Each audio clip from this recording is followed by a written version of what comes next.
All right, good morning. So here we are. Today, we're going to go through what-if analysis and show you some tools to help you with that, like, what if interest rates go up, what if they go down, stuff like that. Just a few functions, pretty simple ones, a lot of tools. Your assignment's slightly different for next time. 3 case problems from the end of the tutorial. And then I didn't like the 4th one, so I created a different one, and I just stuck it here in this workbook. It's on this tab called Homework 6. It's the same sort of format, though. A little bit of background information, a series of things for you to do, a spreadsheet to work with, and then you just turn that in. So you still have 4 workbooks to turn in at the beginning of your next lab, which is 2 weeks from today. Okay. All right. Numbers and some other stuff. 3D formulas. That name came about because the metaphor for the spreadsheet now is that you've got this book and it's got several pages in it, so it's supposed to be this 3-dimensional object, and we can do stuff with it. So that's where we got the name 3D formula. It's really quite easy to do. Generally speaking, there's 2 parts to it. If the formula goes across sheets, you'll have the sheet name, then the exclamation point, and then the cell reference. So this is adding up the A1 cell on 3 sheets, P1, P2, P3. Okay. Easiest way to write these kind of formulas, if you don't want to type them, is just to go, I'm just going to add another one here, I don't know. Just point and click at it, and it'll add all that stuff to you. Now this comes really useful if you're going across workbooks, and you can do that. And then the fully qualified address is workbook name, sheet name, cell reference. And if you just point and click at this stuff, it'll go ahead and add all that stuff in there. It's the easiest way to write a 3D formula. Okay. And they're quite useful. You can do all sorts of interesting things with them. So we got that. Hyperlinks. Hyperlinks are useful. I've used them a couple of times in class already. But you can also have them directed to a different place in your workbook. Oftentimes, when you turn in a workbook to somebody, it might have lots of sheets on it, especially when you're doing what-if analysis and you're trying out all sorts of different things. You can create the first sheet, call it like table of contents or index or something like that. And then you can have a list of topics there, and then a hyperlink that will send you to various places in the workbook. Easy enough to do. You just pick a cell, insert, hyperlink, text display. This is the little blue thing that people see when they see a hyperlink. I'm just going to have go to here, and then place in this document. And then I'll just pick. I can pick a sheet or just like that. The one thing that they've not fixed yet in the new version is that you still have to type the address in here. You can't. Usually in formulas like this, you can just go out and pick on a cell. Just select a cell and it'll automatically put in there. It won't work here. You have to type in whatever you want as your cell reference here. So I'm just going to put B10, and we'll just say OK. And then when I click on that, it'll just take me right there. Because with what-if analysis, they tend to be big workbooks, and you want a quick way to jump around or guide somebody through it and do that sort of stuff. All right, so let's go back to here. All right. Random numbers we'll be using more and more as the semester goes on. We use these to help with what-if analysis. We can, we're not sure what's going to happen, so we can give it a whole list of random numbers, and we can test various scenarios. We can create a lot of dummy data to test our models or our formulas to make sure they're working right before we get real data from somebody. They're just a handy tool. There's 2 kinds. There's the RANDBetween function that generates a random number between a low and a high points inclusive. So in this example here, I am generating a random number between 50 and 60, each with the same likelihood of occurring. Okay, so you just pick the low point and the high point, and you got that. Okay, so if I went 0 to 100, I'd have numbers between 0 and 100. And this is how I generate most of the data that I use in this class. This one or the next one, which is RAND, which generates a real number, which means it has something to the right of a decimal, and it's a number between 0 and 0.99999 repeating, or just for all practical purposes between 0 and 1. Okay. So we can use that. Now, if we want something outside of that range, we can tweak it to make that happen. If I need it like between 0 and 10, I would just multiply that by 10 or whatever I need. If I needed like between 0 and 50, then I would multiply by 50. So whatever my range is, I just multiply by that number, and that'll expand it. Okay. When I say 50, I remember, I really mean 49.9999999, but that takes too long to say. Anyway, okay. Now, if I don't want it to start at 0, I can modify the formula and give it a starting point. So I can either say plus or minus. So -5 here says I want to start at a -5. So the lowest possible number it can generate is a -5. And then it'll go up, and since the range is 10, it'll go up to 4.99999. Okay. So you can use these two things here to tweak your formula to get the kind of random numbers you want. Okay. Now, once you've done that, there's these round off functions.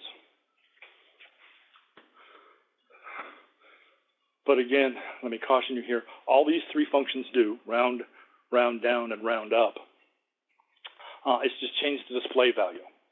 That doesn't change what's actually stored in that cell. So if you're really worried about that, like rounding errors and stuff like that, everything adding up to the very last decimal point, then you're going to have to use a different function. The two that we know are used most often is the trunc function that truncates a number to some certain number of decimal places. So in this example here, I'm taking that number 123.8308, yada, yada, yada, and I'm setting it to 4 decimal places. So it's just simply going to chop everything off to the right of the 4th decimal place.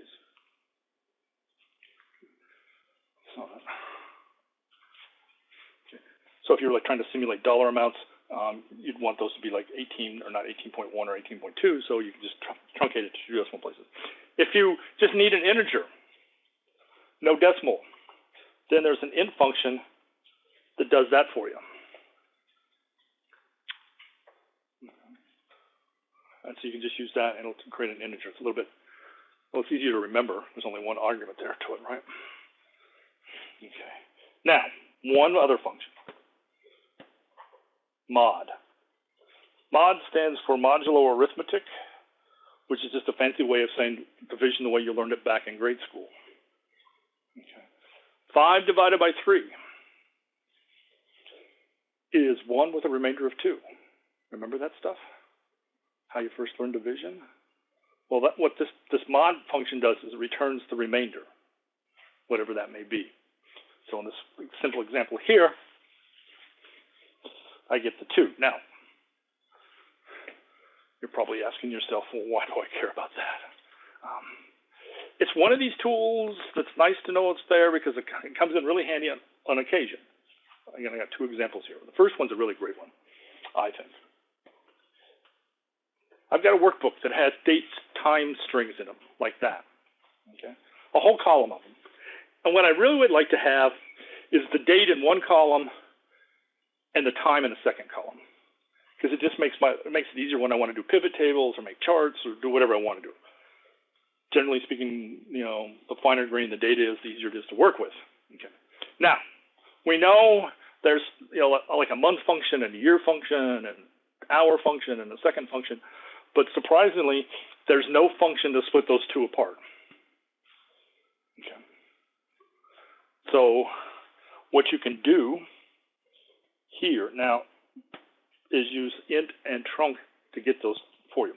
Now remember, what's really stored in that cell is that number there, right?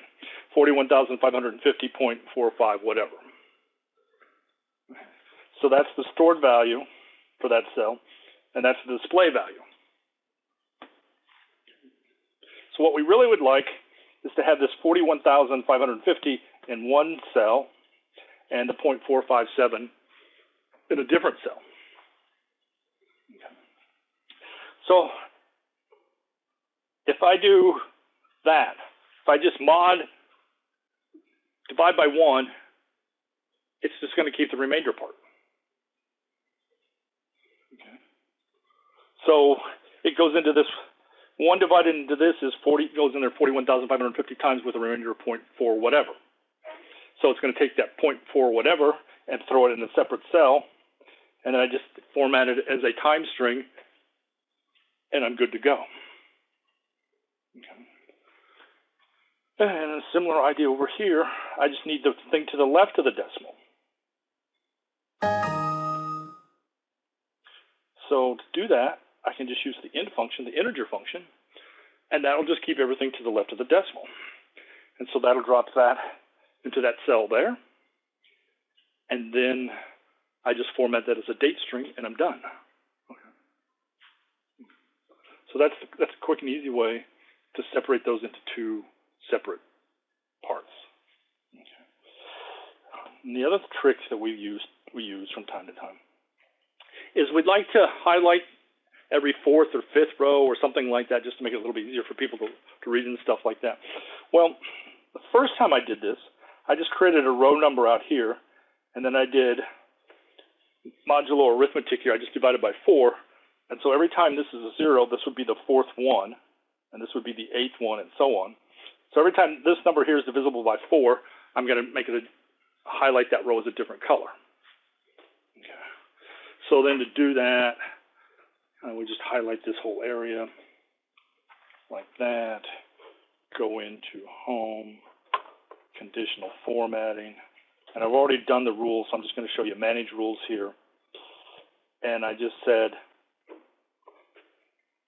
when N27 equals 0, which means it's divisible by 4, then turn on some highlighting, and it turns it on and does that. Okay. So that's sort of the quick and dirty way to do that. But the problem with that is then I've got these 2 extra rows here, or columns here, and if I try to delete them, then it ruins my conditional formatting. The best I could do with this would be just to hide those 2 columns.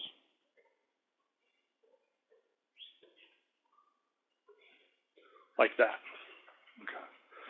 There's a better way to probably do this if that's what you're interested in doing. So on that green stuff over there to the right, again, I just highlighted this area. And I wrote a little bit more sophisticated rule for my conditional formatting. So again, I'm just going to go conditional formatting, manage rules. And this time, let's see, can I make this easier to see? I don't know if that's any easier to see or not. Anyway, here's the formula. The mod of the row. Row is another function that just returns whatever row that formula is in. So in a sense, it looks over here to see what row number you're in. And then so I'm just saying if that row number divided by 3 is 0, in other words, is the row number divisible by 3? If it is, turn on formatting. And so, that's why every third line in that set is highlighted. Okay. So it's not the sort of thing you do every day, but it's the nice thing when you want to make a really professional looking spreadsheet. All right. But this first one, this you'll use. So anyway, functions you can use. Your turn, I believe. Let's see, right?